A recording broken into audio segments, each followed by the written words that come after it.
In a world that feels like it's changing faster than ever, we're all trying to figure out how to bounce back. So today, we're going to go on a journey to really understand resilience, starting with the surprising chemistry inside our own heads and zooming all the way out to the forces shaping our entire world. Does that sound familiar? I bet it does. That feeling of being totally overwhelmed, like you're stuck on a treadmill of stress.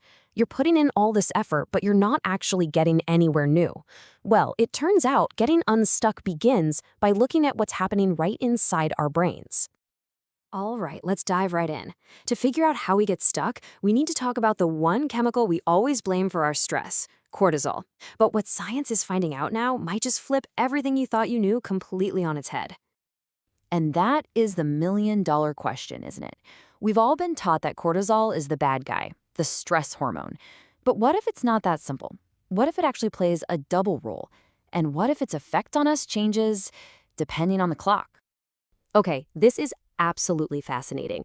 A study found that when that first wave of cortisol hits your system, for about the first half hour, it actually makes it harder to control your emotions.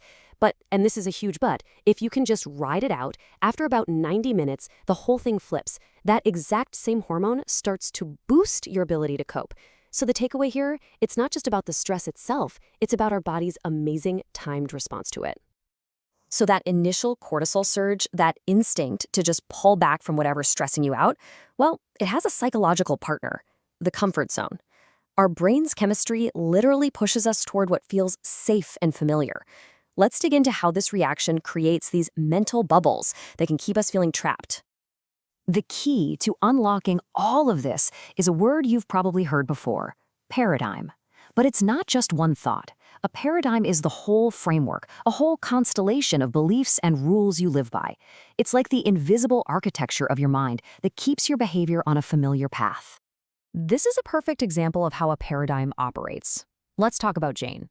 Her beliefs here aren't just random ideas. They all link up to create this paradigm that says success requires constant, perfect work. This pattern then drives her behavior, creating a comfort zone where she's always on, always grinding, terrified of making a single mistake. Do any of these sound a little too familiar? And this quote from the psychologist Abraham Maslow just hits the nail on the head. It perfectly captures that choice we face, really every single day. Every moment is a fork in the road. Do we retreat into the safety of what we already know, or do we push forward into the messy, uncertain world of growth? Real resilience is built by making that choice for growth again and again. So, what's the big deal? Really, what's so bad about staying where it's safe and comfortable? Well, the consequences are actually way bigger than you might think. See, staying put comes with a hefty price tag. That comfort zone can slowly become a trap.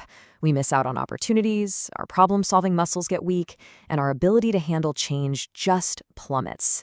And at the end of the day, it often leads to this nagging feeling of unfulfillment. Because let's face it, a huge part of being human is that drive to expand our world. Okay, so we've looked inside our brains at chemistry, and we've looked at the mental maps that create our comfort zones. But here's the thing, and it is a huge thing. Resilience is not a solo mission. It turns out we're hardwired to be social creatures, and our ability to bounce back gets supercharged when we connect with other people. We tend to think of socializing as just a fun thing to do, a nice to have. But the research is crystal clear. It is a critical part of our health. Our connections with others have these profound and honestly pretty surprising benefits for our minds and our bodies. And we're not just talking about fuzzy feelings here. These are real, tangible benefits. Socializing literally gives your brain a workout, which can help slow down cognitive decline. Being around other people creates a kind of positive peer pressure that just nudges us toward healthier choices.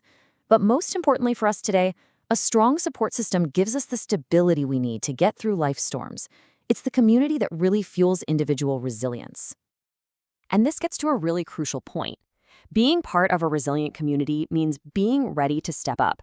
Psychologists talk about this thing called the bystander effect. We're in a group, everyone just assumes someone else will help.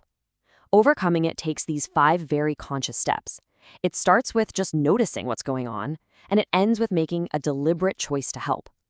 This is how we weave that safety net for each other. So building that resilient community is absolutely critical because the challenges we're all facing aren't just personal anymore. So now, let's zoom all the way out to the biggest picture there is, the world itself, which is changing at a dizzying pace. The very idea of work, of community, of the economy, is being rewritten right before our eyes. Get this. A big survey of tech experts and scholars found that they all agree on one thing. The pandemic wasn't just some temporary blip, it was a massive accelerator. It crammed years' worth of change into just a few months, creating a new normal that they say will be firmly in place by 2025. And when you look at the trends, you can see these massive shifts taking shape. Remote work? Yeah, that's not a perk anymore, it's a fixture. Automation is getting scaled up in ways that are going to transform whole industries. And a major worry among the experts is this growing gap, this widening economic inequality. But here's where it gets really interesting. At the same time all this global change is happening, there's this counter-movement. As global supply chains have shown just how fragile they can be, experts like Douglas Rushkoff are seeing this renewed push for all things local, a desire for communities that are more self-sufficient. In fact, one expert had this incredible phrase for it. He called the economic challenge we're facing a twin engine of disruption. On one side, you have the devastating loss of so many small businesses. And on the other, you have huge companies doubling down on automation. That 1-2 punch is fundamentally changing the entire job market. Whew, okay, we have covered a ton of ground, right?